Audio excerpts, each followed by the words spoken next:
No había sido un sueño de mi fantasía juvenil y ansiosa.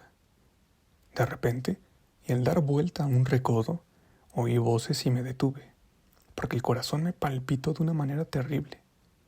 Tuve necesidad de apoyarme en el débil tronco de un arbusto para no caer desplomado.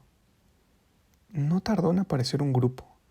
Por delante y montado en una gran mula, venía el viejo padre de Antonia, labrador robusto y frescote, que a pesar de sus 60 años, presentaba un aspecto bastante vigoroso. Estaba vestido como los labradores y rancheros riquillos, con su zamarra de cuero rojo adornada con agujetas de plata, calzón corto de panilla azul, botas de campana, también de cuero rojo, y mangas de paño azul cruzadas en la silla y forradas de indiana de grandes flores. Detrás de él venía la madre de Antonia, gruesa matrona de 50 años, pero que montaba muy lista una yegua de pasito. Y al último apareció Antonia, que montaba una jaquita muy ligera, trayendo en las ancas a un hermano pequeño. A pie y a los lados caminaban dos mancebos, trabajadores en el maizal. Antonia estaba vestida como en la mañana, solo que venía calzada con zapatos bajos de mahón verde, lo que hacía encantador el piecito que puede ver posado en el estribo. Traía la cabeza descubierta y flotando sobre sus hombros sus cabellos ensortijados y negros. Platicaba con sus padres y reía alegremente. Al distinguirme medio cubierto por el arbusto, la mula del viejo, pajarera como lo son la mayor parte, se detuvo y aún se hizo atrás con cierta brusquedad. El viejo arrugó las cejas, clavó sus grandes espuelas de rodaja con campanillas en el vientre del estúpido animal y siguió adelante, no sin echarme una mirada de curiosidad. «Parece loco ese muchacho», dijo a su mujer, que me contempló a su vez. Yo no veía sino a Antonia. Esta, sin embargo, pasó delante de mí en su jaquita, ruborizándose imperceptiblemente, pero sin dirigirme siquiera una mirada. El muchacho, su hermanito, me arrojó una fruta silvestre y se cogió riendo de la cintura de Antonia. Yo no pude caminar más. ¿Y para qué? Quedéme triste otra vez, y más aún que en la mañana, porque ni había tenido el consuelo de ser gratificado con una sonrisa por mi amada. Ella se había visto obligada a disimular, evidentemente, pero a mí me pareció desprecio el disimulo. Necio de mí. Desde entonces, y a pesar de mi conocimiento del mundo y de las mujeres, y de la necesidad en que se ven las pobrecillas de cubrir sus sentimientos bajo la impasible máscara de la serenidad, yo no he podido acostumbrarme a su disimulo y siempre me hace mal. Figúraseme que tienen el deber de publicar por todas partes su amor y que deben anteponer mi satisfacción a todas las consideraciones sociales. Impertinencia del orgullo. El caso es que a todos los hombres nos sucede lo mismo y que amamos siempre más a la mujer que, atropellando todo, nos hace donde quiera que nos encuentra una distinción, aunque la comprometa. No es sino en circunstancias muy especiales cuando preferimos el más profundo misterio y nosotros mismos, menos aptos para disimular, las ayudamos con todo nuestro esfuerzo a enmascarar su semblante. Aquella mañana había tenido mi primer goce amoroso. Aquella tarde también tuve mi primera contrariedad, y cuando el sol acabó de trasponer las montañas y me vio obligado a volver al pueblo, ya inclinaba yo con inquietud la frente y sentía en mi corazón la primera gota de amargura. Veía acercarse la noche con impaciencia, pero abrigaba ya el mal pensamiento de hacer sufrir un poco a Antonia por aquel disimulo que, a pesar mío, no podía perdonarle. 4. En efecto, sonó el toque de oración en el campanario del pueblo, en una de aquellas torres que parecían orejas de asno. Yo acompañé a rezar hipócritamente a las personas de mi casa.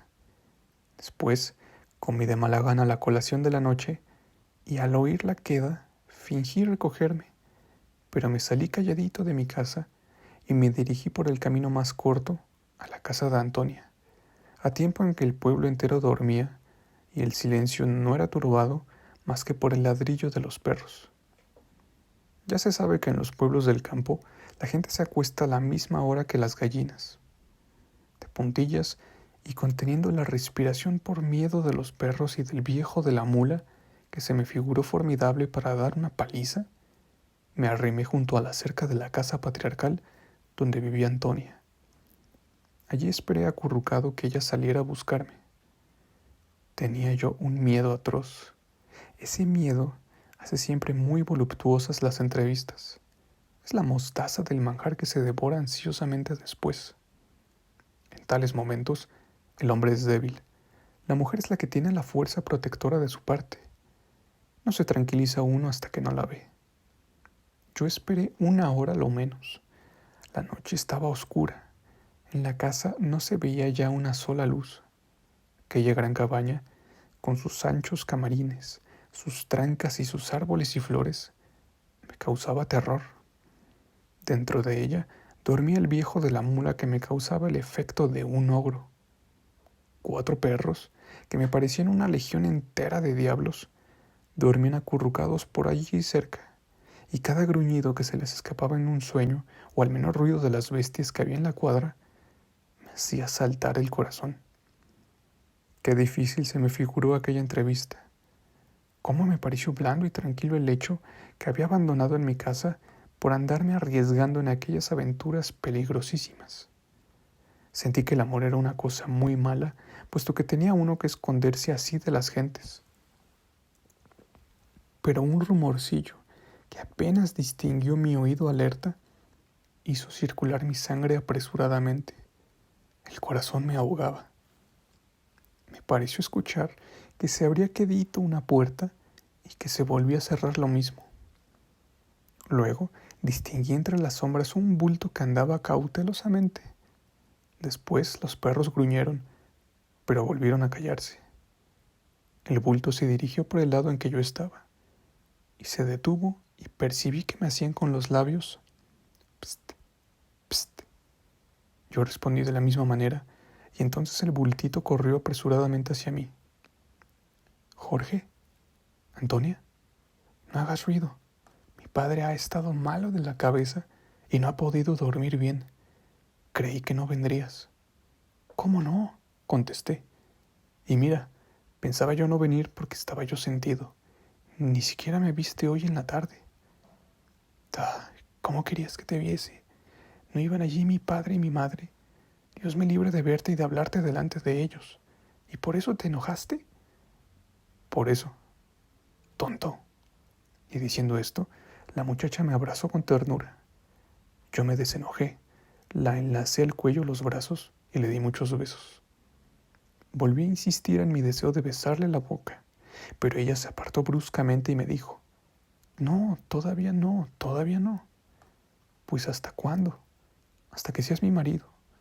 Mi madre dice que no se debe uno besar la boca hasta que sea casada, porque si no, peca uno». «¿Y por qué?». «Yo no sé, pero peca uno». «Pues mira, será pecado, pero yo tengo muchas ganas de hacerlo». «Jesús, ¿quieres condenarte?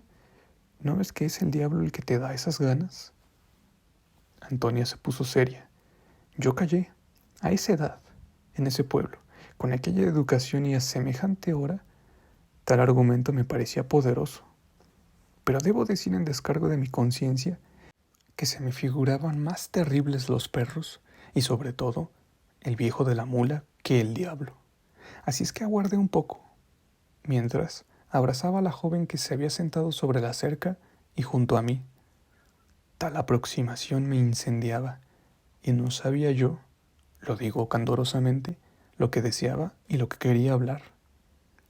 «¿Oyes?», me preguntó Antonia. «¿Y qué? ¿Quieres mucho a doña Dolores?». Así se llamaba mi amiga la solterona. «Sí, la quiero», respondí.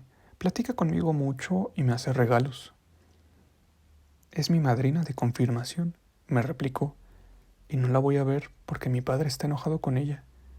Pero si tú quieres, iré allá seguido, para que nos veamos con más segundad, y así será mejor». «¿De veras?», contesté alborozado. «Como ella vive sola, podemos vernos en el patio, en la huerta, en la sala, cuando ella vaya a visita o esté rezando, y así estaremos mejor. Pues hasta mañana, me dijo, y abrazándome, buscó mis labios con los suyos carnosos y ardientes, y los oprimió de tal modo que temí desmayarme. Tal fue la sensación que experimenté y que jamás había adivinado. Ella también se puso como temblorosa y se quedó callada y respirando con dificultad. Yo me repuse primero y le dije: «¿Qué te pasa?». «¿Quién sabe?», respondió. «Déjame». «¿Y el diablo?». «Ah», dijo bajándose de la cerca. «El diablo. De veras, Jesús. Hasta mañana, hasta mañana».